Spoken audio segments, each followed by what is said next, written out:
Hello everyone. मैं हूं प्रेम कुमार और आप लोगों का ज्ञानधारा एकेडमी में स्वागत।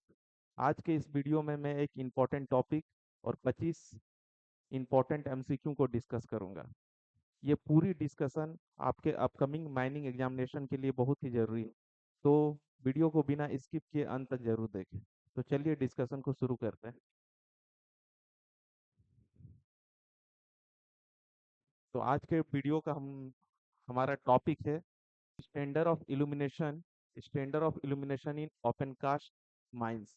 ओपन कास्ट माइंस में जो लाइट का इल्यूमिनेशन होता है वो कितना होता है, ये पूरा ये चार्ट दिया, ये सर्कुलर दिया हुआ है। और ये जो क्वेश्चन है ये हमारा रेगुलेशन नंबर 178 से रिलेटेड, ये 178 से रिलेटेड है, जिसमें दिया गया है स्टैंडर्ड ऑफ लाइटनिंग। उसके ही अकॉर्डिंग सर्कुलर में दिया गया है कि ओपन कास्ट में डिफरेंट डिफरेंट प्लेस पर लाइट का इंटेंसिटी यानी इंटेंसिटी कितना होना चाहिए, इल्यूमिनेशन कितना होना चाहिए।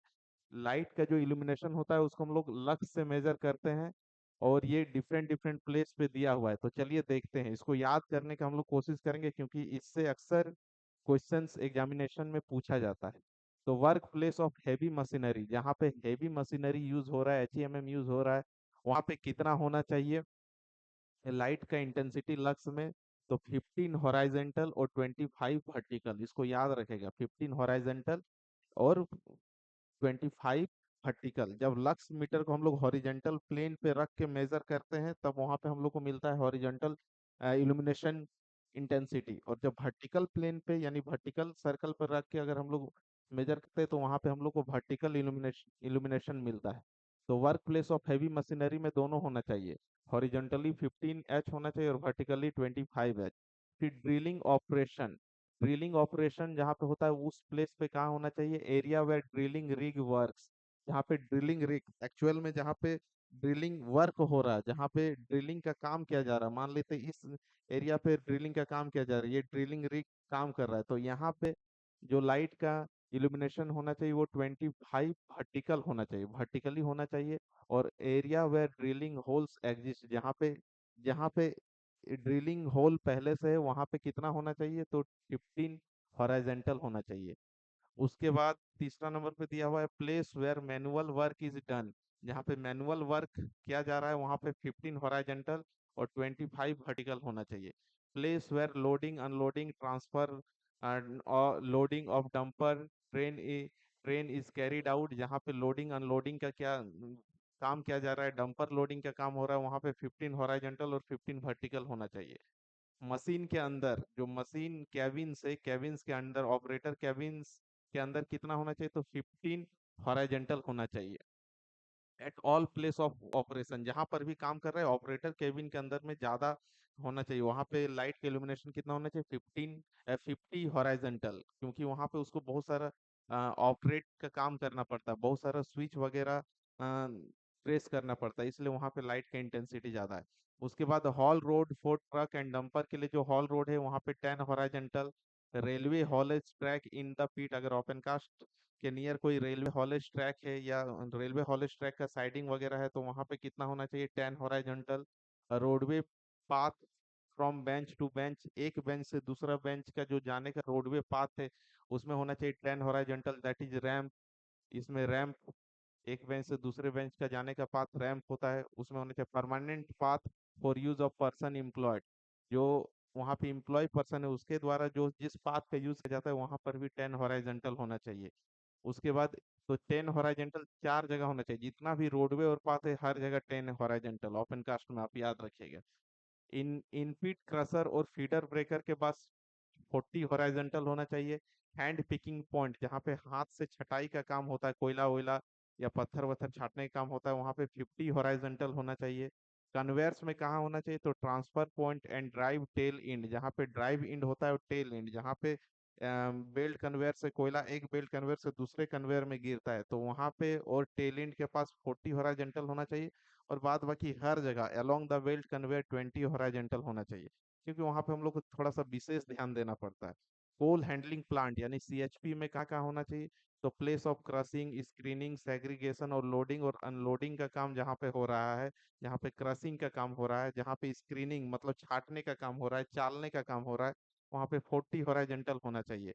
ऑपरेशन पॉइंट जहाँ पे एक्चुअल ऑपरेशन हो रहा है क्रशिंग वगैरह का, वहाँ पे होना चाहिए, जैसे फीडर ब्रेकर के माउथ पे वहां पे होना चाहिए 50 horizontal. Other places coal handling plant में होना चाहिए 20 हॉरिजॉन्टल।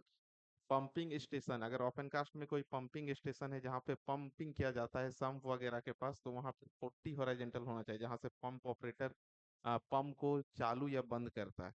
इलेक्ट्रिकल सब स्टेशन है अगर ओपन कास्ट में, तो 100 हॉरिजॉन्टल और 50 वर्टिकल होना चाहिए। Other places of operation of electrical apparatus के पास 20 हॉरिजॉन्टल और 20 वर्टिकल होना चाहिए। ओपन कास्ट में अगर कोई फर्स्ट एड स्टेशन है तो वहाँ पे 50 हॉरिजॉन्टल होना चाहिए, और ओपन कास्ट रेस शेल्टर में 30 हॉरिजॉन्टल। ओपन कास्ट में वर्कशॉप में जहाँ पे डंपर वगैरह का मेंटेनेंस वगैरह किया जाता है, तो वहाँ पे 100 हॉरिजॉन्टल और 50 वर्टिकल होना चाहिए। पार्किंग यार्ड जहाँ पे डंपर वगैरह खड़ा रहता है शिफ्ट काम खत्म होने के बाद, दूसरा शिफ्ट का जब तक डंपर यूसू ना हो जाए दूसरा शिफ्ट को, तब तक वहां पे पार्क किया हुआ रहता है, तो पार्किंग यार्ड में 50 हॉरिजॉन्टल होना चाहिए। और general working areas as described by manager in return, manager जहाँ पे रिटर्न में डिस्क्राइब किया है जिस जिस एरिया को, वहाँ पे 10 हॉरिजॉन्टल होना चाहिए। ये सारा लक्स में दिया है, हॉरिजॉन्टल और वर्टिकल आपको याद रखना चाहिए। तो ये डेटा जो है वो बहुत इंपॉर्टेंट है, और बहुत सारे एग्जामिनेशन में यहाँ से क्वेश्चन पूछे जाते हैं, तो आप लोग इसको अच्छे से याद कर लीजिएगा। और कुछ ट्रिक बनाकर भी आप लोग याद कर सकते हैं कि 10 कहाँ कहाँ है उसको एक साथ याद कर लीजिए, 40 कहाँ पे है, 50 कहाँ पे है। इसके बाद जो वीडियो में अपलोड करूंगा उसमें अंडरग्राउंड कोल माइंस में जो लाइट का इल्यूमिनेशन का स्टैंडर्ड होता है उसको बता दूंगा। तो फिर आप कंपैरिजन करके दोनों को याद कर लीजिएगा तो बहुत बेनिफिट होगा। तो हमारा पहला क्वेश्चन इसमें दिया गया है कि which scientific law relates gas volume with pressure. इसमें से 4 लॉ दिया गया है, जिसमें से बताना है कि कौन सा जो लॉ है वो वॉल्यूम और प्रेशर के साथ रिलेट है, वॉल्यूम और प्रेशर एक दूसरे से रिलेट है। तो पहला दिया है बॉयल्स लॉ, दूसरा दिया है चार्ल्स लॉ, तीसरा दिया है रिचार्ड लॉ, और डी नंबर में दिया है पॉइंटिंग लॉ। तो इसका करेक्ट आंसर होगा ऑप्शन ए, बॉयल्स लॉ। बॉयल्स लॉ बताता है कि एट अ कांस्टेंट टेम्परेचर, अगर टेम्परेचर को कांस्टेंट रखा जाए तो प्रेशर जैसे जैसे हम लोग डिक्रीज करेंगे, प्रेशर बढ़ाएंगे, उसी तरह उसका लिक्विड का जो वॉल्यूम है या गैस का जो वॉल्यूम है वो घटेगा। प्रेशर बढ़ाएंगे तो वॉल्यूम घटेगा, प्रेशर घटाएंगे तो वॉल्यूम बढ़ेगा। ये इन्वर्सली प्रोपोर्शनल होता है प्रेशर और वॉल्यूम का, बॉयल्स लॉ के अनुसार। तो वही दिया है चार्ल्स लॉ में बताया है कि अगर प्रेशर को हम लोग कांस्टेंट रखेंगे, प्रेशर को, तो वॉल्यूम, और वॉल्यूम जो होगा वो डायरेक्टली प्रोपोर्शनल होगा टेम्परेचर का। यानी गैस का, किसी भी गैस का जो वॉल्यूम होगा, टेम्परेचर जैसे जैसे बढ़ेगा वो गैस का वॉल्यूम भी बढ़ेगा, क्योंकि गैस का जो पार्टिकल होता है ना, वो टेम्परेचर बढ़ने के साथ साथ उसके पार्टिकल का काइनेटिक एनर्जी भी बढ़ने लगता है। तो ये चार्ल्स लॉ में बताया गया है। अगला है Boyle's law. At a constant temperature, Boyle's law में क्या बताया गया है, at a constant temperature volume जो होता है वो इनवर्सली प्रोपोर्शनल होता है प्रेशर का। यानी वॉल्यूम अगर बढ़ाएंगे तो वॉल्यूम, अगर प्रेशर अगर बढ़ाएंगे तो वॉल्यूम घटेगा, और प्रेशर अगर घटाएंगे तो वॉल्यूम बढ़ेगा, कोई भी गैस वगैरह का। हमारा अगला अगला क्वेश्चन है क्वेश्चन नंबर 2। इसमें पूछा गया है what should be the standard of lightning to be provided in the dumper haul road in open cast coal mines. तो अभी हम लोग डिस्कस किए थे। तो डंपर होल रोड में क्या होता है, तो जितना भी तरह का होल रोड वगैरह है ओपन कास्ट में, उसमें कितना होता है, तो ऑप्शन ए में दिया है 5 लक्स, ऑप्शन बी दिया है 10 लक्स, ऑप्शन सी दिया है 30 लक्स, और ऑप्शन डी दिया है 0.5 to 3 लक्स। तो इसका करेक्ट आंसर होगा ऑप्शन बी, 10 लक्स होता है। ये अभी हम लोग स्टार्टिंग वीडियो के स्टार्टिंग में डिस्कस किए हैं। ये जो क्वेश्चन था वो रेगुलेशन नंबर 178 यानी स्टैंडर्ड ऑफ लाइटनिंग से रिलेटेड है। क्वेश्चन नंबर 3 में पूछा गया है कि एज पर सीएमआर 2017, सीएमआर 2017 के अनुसार up to what distance from a bench edge must be kept clear of loose rock और ट्रीज। यानी बेंच का किनारे से कितना दूर तक कोई भी पेड़, ढीला पत्थर वगैरह नहीं होगा ओपन कास्ट बेंच का। तो ऑप्शन ए है 2 मीटर, ऑप्शन बी है 5 मीटर, ऑप्शन सी है 3 मीटर, और ऑप्शन डी है 4 मीटर। तो इसका करेक्ट आंसर होगा ऑप्शन सी यानी 3 मीटर। और ये जो क्वेश्चन है ये रेगुलेशन नंबर 105 यानी मैनुअल ओपन कास्ट से रिलेटेड, मैनुअल ओपन कास्ट से रिलेटेड है। इसमें और भी बहुत सारा चीज दिया गया है मैनुअल ओपन कास्ट में। जैसे दिया गया है बेंच का हाइट, अगर लूज मटेरियल है तो 1.5 मीटर से अधिक नहीं होगा बेंच का हाइट। अगर मान लेते हैं कि कोल के कंडीशन में बेंच का हाइट क्या होगा, 3 मीटर से अधिक नहीं होगा, नॉट मोर देन 3 मीटर। और हार्ड रॉक है, हार्ड रॉक के कंडीशन में बेंच का हाइट 6 मीटर से ज़्यादा नहीं होगा। इसमें कोल के कंडीशन में 3 मीटर से ज़्यादा नहीं होगा, लूज मेटेरियल के कंडीशन में 1.5 मीटर से ज़्यादा नहीं होगा, नॉट मोर देन।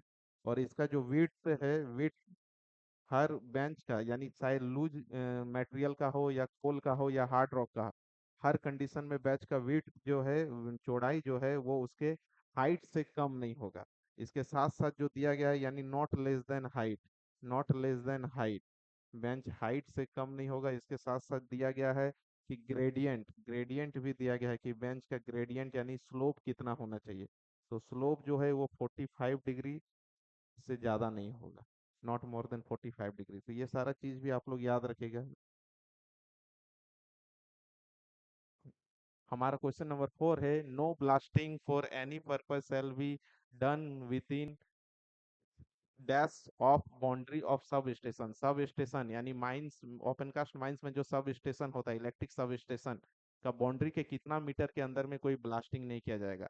तो इसका ऑप्शन है, ऑप्शन ए है 300 मीटर, ऑप्शन बी है 500 मीटर, ऑप्शन सी है 100 मीटर और ऑप्शन डी है 50 मीटर। तो इसका करेक्ट आंसर होगा ऑप्शन ए, 300 मीटर। ये सीईए 2023 में दिया गया है कि कोई भी जो सब स्टेशन होता है ओपन कास्ट में, इलेक्ट्रिक सब स्टेशन होता है, उसका बाउंड्री के 300 मीटर के अंदर में आपको ब्लास्टिंग नहीं करना है। और साथ ही हम लोग जानते हैं कि डेंजर जोन कितना होता है, तो 500 मीटर, यानी जहां से ब्लास्टिंग होता है उसका 500 मीटर के रेडियस को ओपन कास्ट में डेंजर जोन माना जाता है।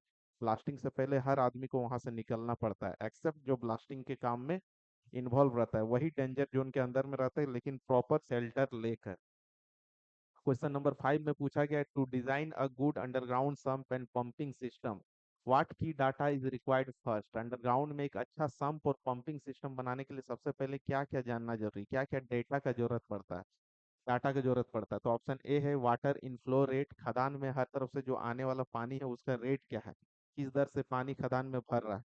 Electrical resistivity of water, water का इलेक्ट्रिकल रेसिस्टिविटी। ऑप्शन सी है drill hole data, drill hole data. Option D है रॉक मॉइस्चर, पत्थरों की नमी। तो इसका करेक्ट आंसर होगा वाटर इनफ्लो रेट, क्योंकि ये तीनों को ऑप्शन ही अल्टर दिया हुआ है, यानी हर तरफ से खदान से कितना दर से पानी आ रहा है, किस दर से पानी खदान में भर रहा है, उस रेट को जानकर ही हम लोग सम और पंपिंग सिस्टम को डिजाइन करते हैं अंडरग्राउंड माइंस में या किसी भी माइंस में। इसमें दिया है permissible peak particle velocity in millimetre per second at the foundation level of domestic house not belonging to owner in case shall not exceed. यानी पीक पार्टिकल वेलोसिटी अगर डोमेस्टिक मकान है, डोमेस्टिक पर्पज से घरेलू मकान के नींव के स्तर पर जो पीक पार्टिकल वेलोसिटी होता है वो कितना से अधिक नहीं होना चाहिए अगर वो मकान ऑनर का नहीं है। तो ऑप्शन ए में दिया है 5 mm पर millimetre per second, option B में दिया है 10 millimetre per second, option C में दिया है 15 मिलीमीटर पर सेकेंड और ऑप्शन डी में दिया है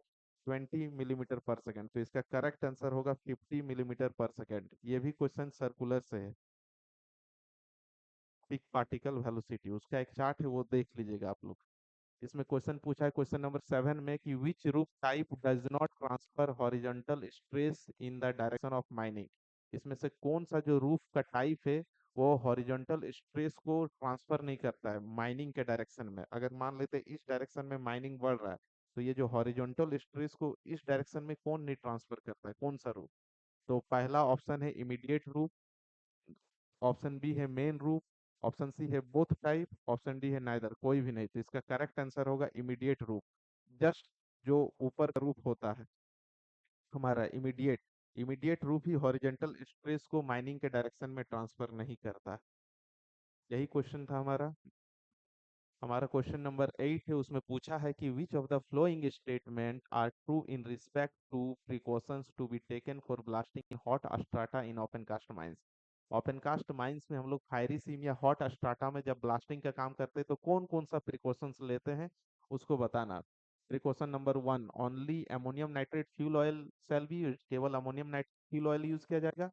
option B, option number two में दिया है, इसमें दिया है कि ये statement, option statement number two में दिया है कि ओनली स्लरी और emulsion explosive shall be use, केवल स्लरी और इमल्सन एक्सप्लोसिव ही यूज किया जाएगा। स्टेटमेंट नंबर थ्री में बताया गया if temperature of any hole exceed 80 degree centigrade that hole will not be blasted, अगर किसी हॉल का जो टेम्परेचर 80 डिग्री से ज्यादा हो जाएगा तो वो हॉल को ब्लास्ट नहीं किया जाएगा। तो ऑप्शन नंबर फोर यानी स्टेटमेंट नंबर फोर में दिया है कि charging and firing of any round shall be completed within a maximum of 2 hour, 2 घंटे, मैक्सिमम 2 घंटे के अंदर चार्जिंग और फायरिंग का काम पूरा कर लेना चाहिए। तो इसमें से कौन कौन स्टेटमेंट सही है आपको बताना है। ऑप्शन नंबर ए में स्टेटमेंट टू थ्री फोर सही है, टू थ्री फोर यानी वन गलत है। ऑप्शन नंबर वन बी में बताया है कि वन टू फोर सही है, वन टू फोर सही है, थ्री गलत है। तो ऑप्शन नंबर थ्री में वन थ्री फोर और ऑप्शन नंबर डी में वन टू थ्री फोर। तो इसमें जो इनकरेक्ट होगा ये ऑप्शन नंबर, ये स्टेटमेंट नंबर टू सही है, थ्री सही है, फोर सही है, ये गलत है। Only ammonium nitrate fuel oil use नहीं किया जाता है, स्लरी एक्सप्लोसिव या इमल्सन एक्सप्लोसिव का ही यूज किया जाता है। तो दो तीन चार, तो ये करेक्ट ऑप्शन हो जाएगा ऑप्शन नंबर ए, क्योंकि इसी में दिया है कि स्टेटमेंट नंबर दो तीन और चार सही है, एक गलत। क्वेश्चन नंबर 9 में पूछा है working shaft top inset and sump should always be kept clear of what, जो भी वर्किंग शाफ्ट का जो टॉप है, इनसेट है और सम को हमेशा किस चीज से क्लियर रखना चाहिए। सर्वे इक्विपमेंट से, option number B loose rocks debris और लूज मटेरियल से, ढीले पत्थर फालतू के सामान से, ऑप्शन नंबर सी पिलर से, option number D lightning pole से। तो इसका करेक्ट आंसर होगा लूज रॉक्स, डेब्रिस और मटेरियल। हमेशा शाफ्ट के टॉप, इनसेट और सम को इन चीजों से क्लियर रखना चाहिए, ये सारी चीज नहीं रहना चाहिए। अगला क्वेश्चन है क्वेश्चन नंबर 10, इसमें पूछा गया है कि what is the main purpose of installing artificial support after coal extraction. Coal extraction यानी कोल निकालने के बाद आर्टिफिशियल सपोर्ट लगाने का मुख्य जो पर्पज है वो क्या है, मेन पर्पज। तो पहला ऑप्शन है to control strata movement and pressure, strata के मूवमेंट और प्रेशर को कंट्रोल करने के लिए। To drop roof deliberately instantly, छत को जानबूझकर तुरंत गिराने के लिए। टू कम्प्लीटली स्टॉप 100% मूवमेंट, हलचल को 100% बंद करने के लिए, मतलब रूफ मूवमेंट को। या D to stop air flow, हवा को रोकने के लिए। तो इसका करेक्ट आंसर होगा to control strata movement and pressure. Strata movement और प्रेशर को कंट्रोल करने के लिए हम लोग कोल एक्सट्रैक्शन करने के तुरंत बाद उसमें हम लोग सपोर्ट इंस्टॉल कर देते हैं। क्वेश्चन नंबर 11, इसमें पूछा गया है कि in respect with transport of explosive in bulk, जब हम लोग बल्क में एक्सप्लोसिव को ट्रांसपोर्ट करते हैं, ठीक, साइड मिक्स स्लरी हो या कुछ भी, तो the vehicle used for bulk bulk transportation shall be checked by a competent person once at least. तो जो व्हीकल बल्क ट्रांसपोर्टेशन एक्सप्लोसिव के बल्क ट्रांसपोर्टेशन के लिए यूज किया जाता है उसको कितने समय अंतराल पे चेक किया जाएगा एक कॉम्पिटेंट पर्सन के द्वारा, ये क्वेश्चन में पूछा गया। तो ऑप्शन ए है 7 डेज में एक बार, ऑप्शन बी है 15 डेज में एक बार, ऑप्शन सी है 24 आवर्स और बिफोर एवरी शिफ्ट, प्रत्येक शिफ्ट मतलब ट्रांसपोर्टेशन के पहले, या 24 घंटे में एक बार, और ऑप्शन डी है 30 डेज में एक बार। तो इसका करेक्ट आंसर होगा ऑप्शन नंबर सी 24 आवर्स और बिफोर एवरी शिफ्ट, यानी बिफोर एवरी ट्रांसपोर्टेशन के पहले एक्सप्लोसिव इनको चेक कर लेना चाहिए कॉम्पिटेंट पर्सन के द्वारा। और वो कॉम्पिटेंट पर्सन कौन होता है, ओवरमैन। क्वेश्चन नंबर 12 में पूछा है कि restoring degrade land from open cast mining into useful land is known as, मतलब ओपन कास्ट माइनिंग से जो जमीन खराब हो जाता है उसको फिर से उपयोगी जमीन बनाने के प्रोसेस को क्या कहते हैं। Option A reclamation, option B prospecting, option C exploration, option D excavation. तो इसका करेक्ट आंसर होगा ऑप्शन ए रिक्लेमेशन, क्योंकि प्रोस्पेक्टिंग वगैरह तो सर्चिंग का प्रोसेस है, प्रोस्पेक्टिंग क्या है, मिनरल सर्च करने का प्रोसेस को प्रोस्पेक्टिंग कहते हैं। क्वेश्चन नंबर 13 में पूछा है as per CMR life of helmet is, CMR के अनुसार हेलमेट का लाइफ कितना होता है। Option A 2 years for underground and 4 years for open cast, 3 years for both below ground and open cast और surface worker, 3 years for below ground, 4 years for open cast. Option D में दिया 3 years for below ground और 5 years for open cast और surface worker. तो इसका correct answer होगा 3 years for both below ground, open cast और surface worker.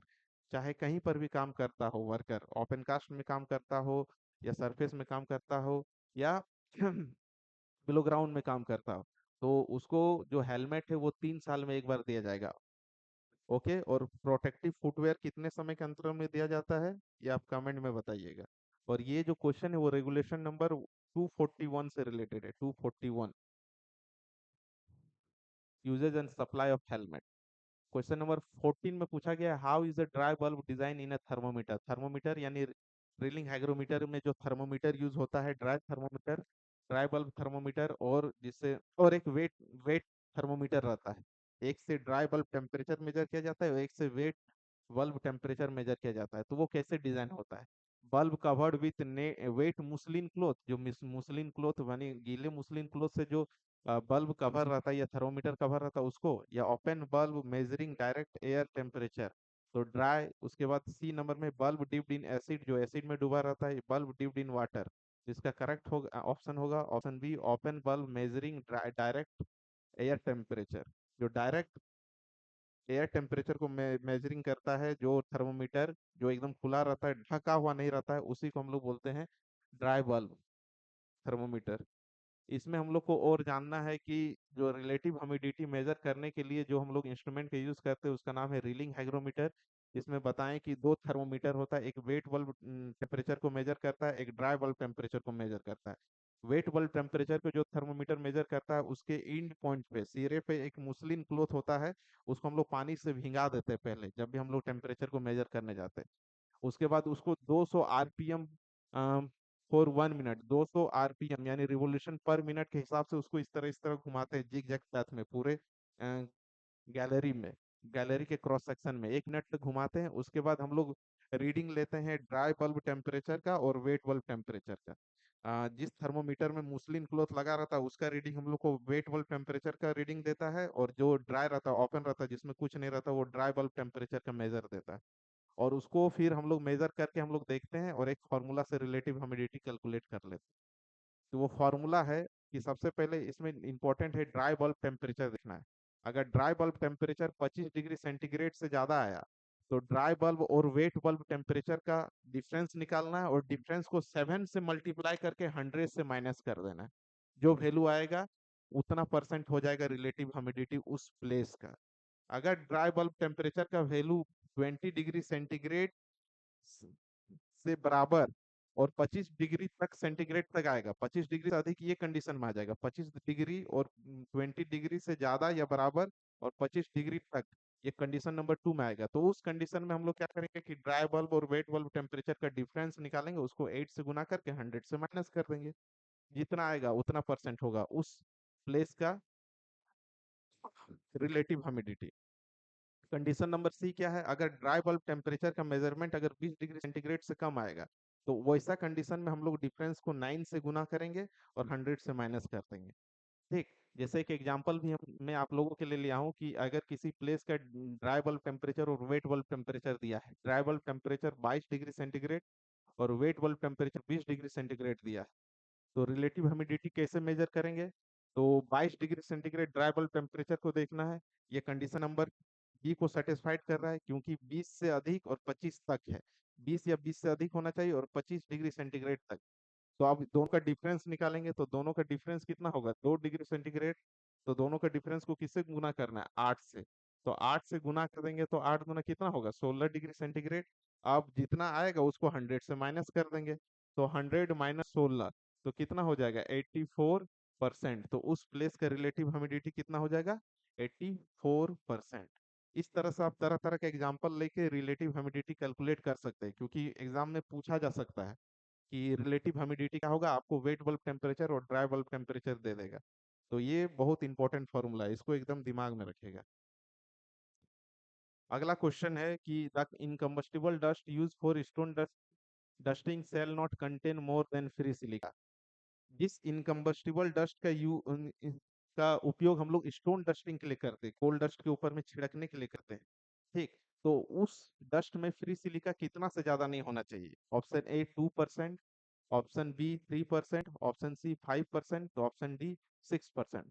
तो इसका करेक्ट आंसर होगा ऑप्शन सी 5%। जो भी स्टोन डस्टिंग के लिए जिस इनकम्बस्टिबल डस्ट का हम लोग यूज करेंगे उसमें फ्री सिलिका का जो परसेंटेज 5% से ज्यादा नहीं होना चाहिए। और ये जो क्वेश्चन है वो रेगुलेशन नंबर 144 से है। इसमें दिया गया है कि जिस इनकम्बस्टिबल डस्ट का यूज हम लोग स्टोन डस्टिंग के लिए करेंगे उसका क्या क्या प्रॉपर्टी होना चाहिए। तो पहला नंबर, उसमें जो फ्री सिलिका है वो 5% से ज्यादा नहीं होना चाहिए। वो जो डस्ट होना चाहिए वो इजिली रिस्पेरेबल, रेडियली डिस्परेबल होना चाहिए, मतलब आराम से उड़ जाए, बिखर जाए। वो केक के फॉर्म में नहीं होना चाहिए, जमना नहीं चाहिए। और उसका जो कलर होगा वो लाइट इन कलर होना चाहिए, कलर उसका लाइट होना चाहिए। उस पार्टिकल फाइन और विल नॉट केक, जमना नहीं चाहिए। और उसका क्वालिटी का टेस्टिंग जो है इनकम्बस्टिबल डस्ट के क्वालिटी का टेस्टिंग हर 3 महीने में एक बार किया जाएगा। ठीक। और अगर डस्ट इनकम्बस्टिबल डस्ट का जो सप्लाई है वो रेगुलर सोर्स से नहीं हो रहा, अगर एक ही जगह से हम लोग बार बार खरीद रहे हैं, तो हर 3 महीने में करेंगे हम लोग उसका टेस्टिंग क्वालिटी का, कि ये सब क्वालिटी फुलफिल हो रहा है क्या नहीं। और अगर एक ही जगह पे से नहीं खरीद रहे, जैसे एक मंथ इधर से आया, अगला मंथ उधर से आया, तो जितना बार हम लोग डिलीवरी रहेंगे, ऑप्टेन करेंगे, तो हर उस डिलीवरी लेने से पहले उसका एक बार क्वालिटी चेक कर लिया जाएगा, सप्लाई लेने से पहले उसका एक बार क्वालिटी चेक कर लिया जाएगा उस इनकम्बस्टिबल डस्ट को। उसके बाद रेगुलेशन नंबर 144 में और कुछ कुछ चीज दिया गया है इसमें। ये जो रेगुलेशन नंबर 144, इसका नाम है execution of measure of dust control. तो इसमें दिया गया है कि डस्ट प्लान कितना होना चाहिए, तो 2000:1 का रेशियो में होना चाहिए आरएफ में। ये डस्ट प्लान का रिप्रेजेंटेटिव फैक्टर ये 2000:1 होना चाहिए। नेचुरली वेट एरिया किसको बोलते हैं, तो नेचुरली वेट एरिया वैसा एरिया को बोलते हैं जिसमें जहाँ के स्टोन डस्ट डस्ट में कम से कम जो पानी का जो वेट है वो 30% से कम नहीं है, 30% या उससे ज्यादा है, तो उस एरिया को हम लोग बोलेंगे नेचुरली वेट एरिया। और before treating with इनकम्बस्टिबल dust, इनकम्बस्टिबल dust को ट्रीट करने से पहले क्या है कि जितना भी कोल्ड डस्ट है, चाहे वो फ्लोर में हो, रूफ में हो, साइड में हो, मशीनरी के ऊपर में, सबको उसको साफ करेंगे और कलेक्ट करके उसको 24 घंटा के ऊपर में सरफेस भेज देंगे, उसको साफ किया जाता है। उसी के बाद स्टोन डस्ट उसके ऊपर में छिड़का जाता है। और उसके बाद डस्ट इंचार्ज दिया है कि डस्ट इंचार्ज का क्वालिफिकेशन मिनिमम ओवरमेन सर्टिफिकेट वाला व्यक्ति डस्ट इंचार्ज बन सकता है। और अगर किसी अंडरग्राउंड कोल माइंस का एवरेज मंथली आउटपुट 5,000 टन से कम है, 5,000 टन से कम है, तो डस्ट इंचार्ज वहां पे सैंपलिंग इंचार्ज का भी काम कर सकता है। तो ये सारे चीज भी आप लोग याद रखिएगा। हमारा अगला क्वेश्चन है क्वेश्चन नंबर 16, जिसमें पूछा गया है कि what is the primary cause of increase moisture humidity in underground mines, mine air. Underground mines का जो हवा होता है उसमें जो मॉइस्चर ह्यूमिडिटी बढ़ जाता है, तो इसका प्राइमरी यानी मुख्य कारण क्या है। Option A standing water and wet working, रास्ते में जो जमा पानी रहता है, और वेट वर्किंग जो होता है मतलब स्ट्रेटा से जो पानी वानी निकलने के कारण, उसके कारण ये वाटर स्प्रेइंग करते हैं, वो वेट वर्किंग में आएगा। ऑप्शन बी ड्राई कोल फेस, ऑप्शन सी अनसैचुरेटेड रूप, और ऑप्शन डी पुअर वेंटिलेशन। तो इसका करेक्ट आंसर होगा जो अंडरग्राउंड माइंस में जो एयर में नमी आ जाता है, नमी का मुख्य कारण है स्टैंडिंग वाटर। अगर एयर फ्लो के रास्ते में, एयर फ्लो एयरवे में कहीं अगर पानी जमा है या स्ट्रेटा वगैरह से अगर पानी रिस रहा है, तो हम लोग को जो अंडरग्राउंड माइंस का जो एयर है उसमें मॉइस्चर का परसेंटेज बढ़ जाता है। अगला क्वेश्चन है क्वेश्चन नंबर 17, जिसमें पूछा गया for inertization of fire area in Indian coal mines, which among the following is commonly used agent।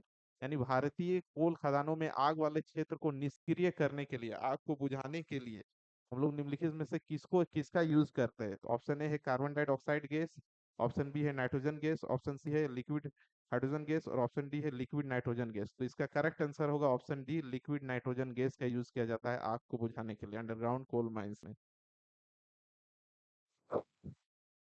Question number 18 में पूछा है कि what is the correct formula for calculating risk score in safety assessment.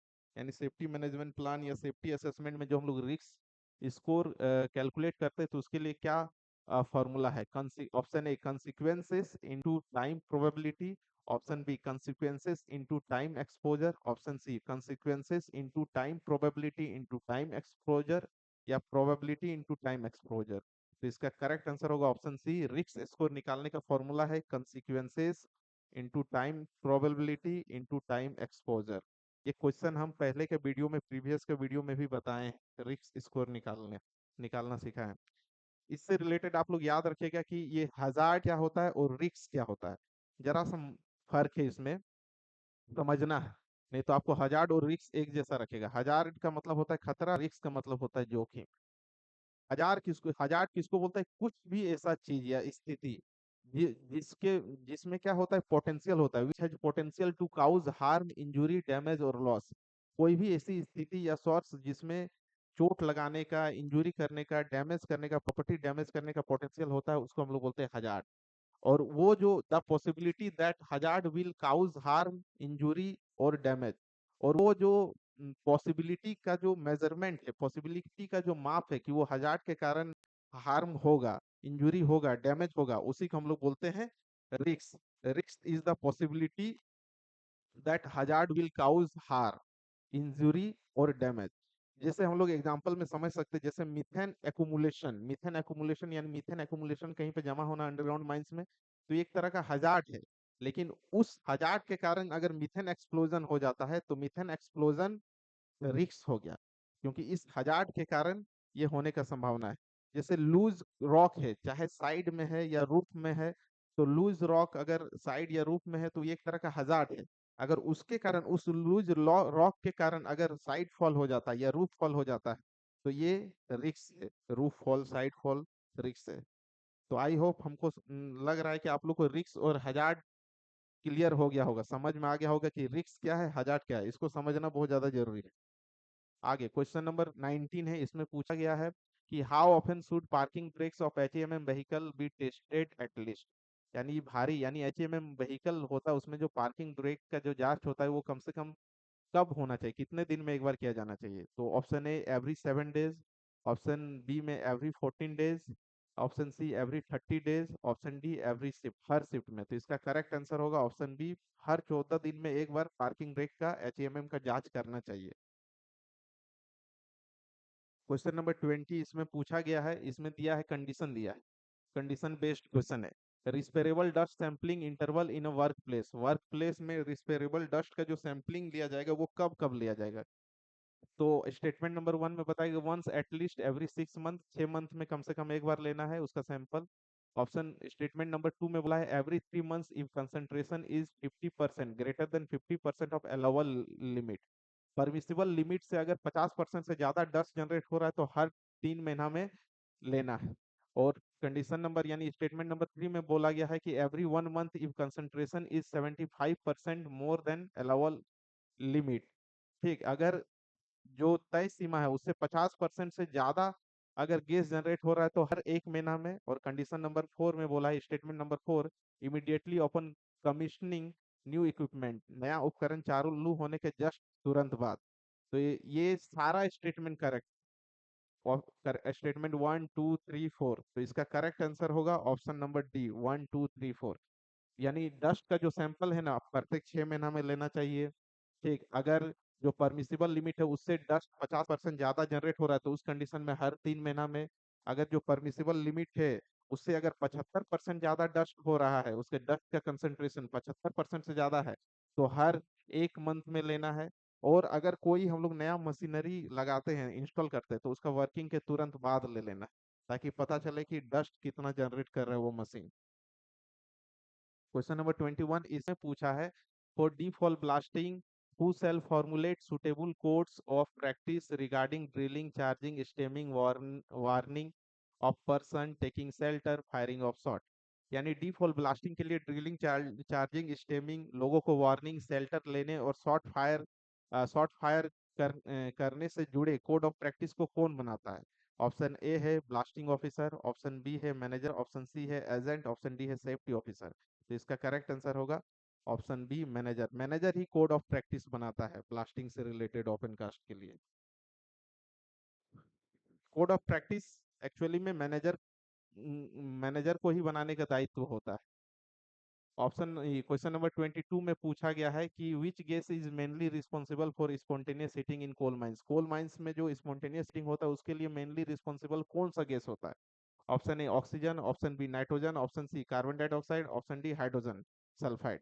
तो इसका correct answer होगा option A, oxygen.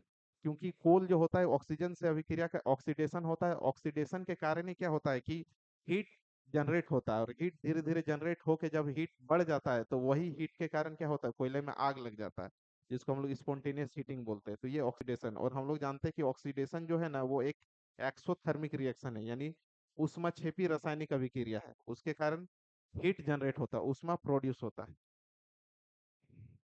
Question number 23 में पूछा गया है which explosive is known for poor water resistance. ये वाटर पुअर वाटर रेसिस्टेंस के लिए किस एक्सप्लोसिव को जाना जाता है? Option A ammonium nitrate fuel oil यानी ANFO, option B emulsion explosive, option C slurry explosive, option D water gel explosive. तो इसका करेक्ट आंसर होगा option A ANFO, ammonium nitrate fuel oil. यही इसी का जो पुअर वाटर रेजिस्टेंस के लिए इसी को जाना जाता है। क्वेश्चन नंबर 24 में ये सर्कुलर से क्वेश्चन है, इसमें पूछा है कि semi automatic fire suppression system shall be provided for truck and dumper for up to what capacity.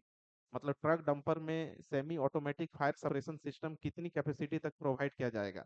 Option A 35 ton, option B 50 ton, option C 85 ton, option D 120 ton. तो इसका correct answer होगा option C 35 ton. अगर किसी truck या dumper का capacity है 35 ton load ले जाने के लिए, तो उसमें semi automatic suppression system use करना है।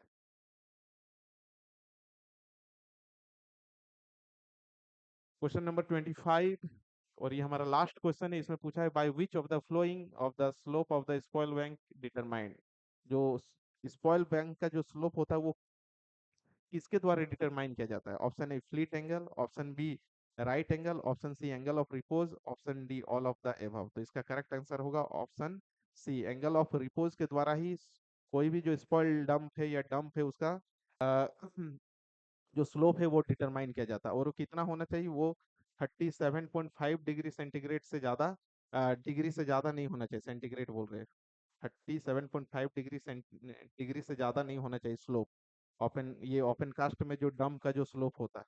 और इसमें क्या क्या क्राइटेरिया था कि डम का हाइट 30 मीटर से ज्यादा नहीं होगा। अगर 30 मीटर से ज्यादा होगा तो हम लोग बेंच बाई बेंच बना के रखेंगे। और उस बेंच का जो ओवरऑल स्लोप होगा वो 1/1.5 से ज्यादा नहीं होगा। इतना सारा चीज इसको याद रखना। तो आज के वीडियो में इतना ही। मुझे उम्मीद है कि आप लोगों को ये वीडियो पसंद आएगा। अगर आपके मन में किसी भी प्रकार का प्रश्न है तो आप मुझे कमेंट सेक्शन में बता सकते हैं। साथ ही साथ 1 सितंबर 2026 से माइनिंग फाउंडेशन बैच स्टार्ट हो रही है। मतलब अलग अलग माइनिंग एग्जामिनेशन के प्रिपरेशन के लिए अगर आप लोगों को ज्वाइन करने का इंटरेस्ट है तो आप लोग जो नंबर दिया गया है इस पे व्हाट्सअप कर सकते हैं। अगर आपको मेरा वीडियो अच्छा लगा होगा तो आप इस वीडियो को लाइक कीजिएगा और शेयर कीजिएगा। साथ ही साथ आप अभी तक अगर चैनल को सब्सक्राइब नहीं किए हैं तो चैनल को भी सब्सक्राइब कर लीजिए। तब तक के लिए धन्यवाद। जय हिंद, जय झारखंड।